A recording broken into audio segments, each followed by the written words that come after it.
Adrus, ça vient d'où ce nom?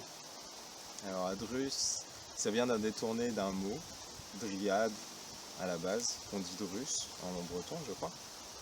Et je voulais pas juste utiliser Drus, ça sonnait pas super bien, je voulais un nom catchy qui prenne, qu'on retienne. Du coup j'ai juste rajouté un A devant, et puis ça faisait Adrus, ça m'a plu direct et je suis resté là-dessus. Et quel lien avec la sculpture? Aucun? Bah, Dryades, c'est des petits êtres des bois, c'est des êtres fantastiques dans les légendes celtiques. Oh. Et du coup, ça correspondait bien à l'esprit un peu sculpture, bois, forêt, quoi. C'est ce que je voulais faire. Donc moi, ce qui m'a attiré vers toi par rapport à la marche, c'est que j'avais vu une photo de tes bâtons de marche que tu Ouais. avais sculpté, qui était vraiment magnifique. Un bois assez blanc. Ouais, c'était du noisetier. C'est en noisetier que j'avais fait ce bâton de marche. C'était pour l'anniversaire de mon père. Et c'était un de mes premiers gros projets où je m'étais dit pourquoi pas. J'ai pris une branche de noisetier, dans ce bois même d'ailleurs. Et je me suis dit je vais faire ça et c'est un grand bâton de marche. Moi j'ai commencé à sculpter assez récemment en fait. C'est une nouvelle passion pour moi. J'ai j'ai pas spécialement de passif avec ça.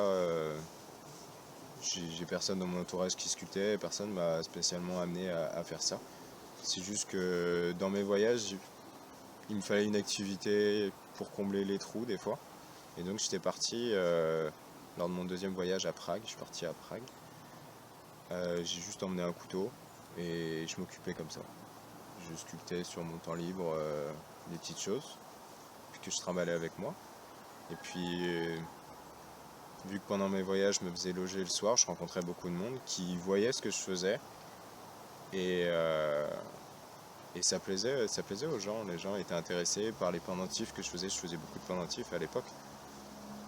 Et ça a commencé à sonner une petite cloche d'alarme dans ma tête en me disant mais si les gens aiment ce que je fais, peut-être que ça peut être une piste, quelque chose que je dois explorer, continuer à travailler, devenir meilleur, plus d'outils, de nouvelles choses.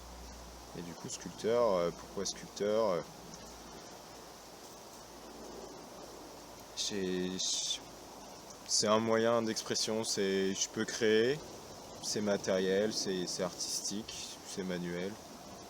Je sais pas, j'ai pas plus concret comme réponse en fait. Adrus, je vois ton pendentif, là. Ouais, Ça, c'est une de tes œuvres. ça c'est ma dernière. Ouais. C'est la dernière que j'ai sculptée.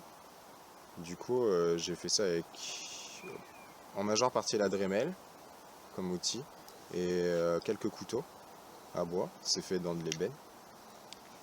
Et puis voilà, c'est le genre de choses que j'aime bien faire, des petites choses assez fines. Les pendentifs, c'est quelque chose qui marche assez bien. Donc ça fait partie de tes œuvres. Qu'est-ce que tu fais aussi également? Ce que je fais beaucoup, c'est lié à ce que j'aime finalement. Du coup, ça va être des reproductions d'objets ou de personnages que je vais bien aimer. Souvent, c'est des personnages liés à la pop culture.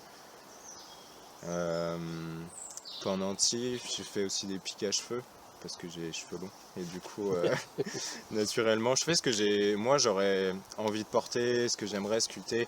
Je fais pas spécialement lié à la vente ou quoi que ce soit. C'est vraiment, j'ai envie de représenter ça. Est-ce que je suis capable de le faire? J'essaye et puis souvent ça marche quoi. Au niveau de tes œuvres, est-ce qu'il y a des différentes sortes de bois que tu utilises? Parle-nous de ça. Bah, moi quand j'ai commencé, je savais tout de suite que je voulais pas acheter spécialement des bois exotiques. Ça c'était sûr. Je voulais des bois qui viennent des forêts, de l'environ, que moi je puisse récupérer. Je voulais pas spécialement d'abattre d'arbres en vie et tout ça. Et du coup c'est que des bois de la région, donc là le bassin lorientais, tout ça. Mhm. J'utilise à peu près toutes les essences qui se sculptent bien. J'évite les résineux qui ont tendance à fendre, qui sont pas très agréables à travailler. Mais on a de quoi faire avec du châtaignier, du chêne. Il y a l'acacia qui pousse un peu partout aussi. Alors pour le pendentif là que je porte, il est en ébène. Mais ça c'était un ami qui m'a ramené ça. Il est allé au Mali en voyage et il m'a rapporté de l'ébène du coup du Mali.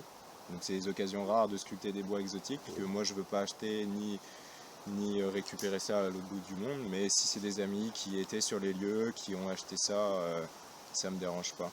Donc mes voyages et les environs que je vais sculpter. Ouais.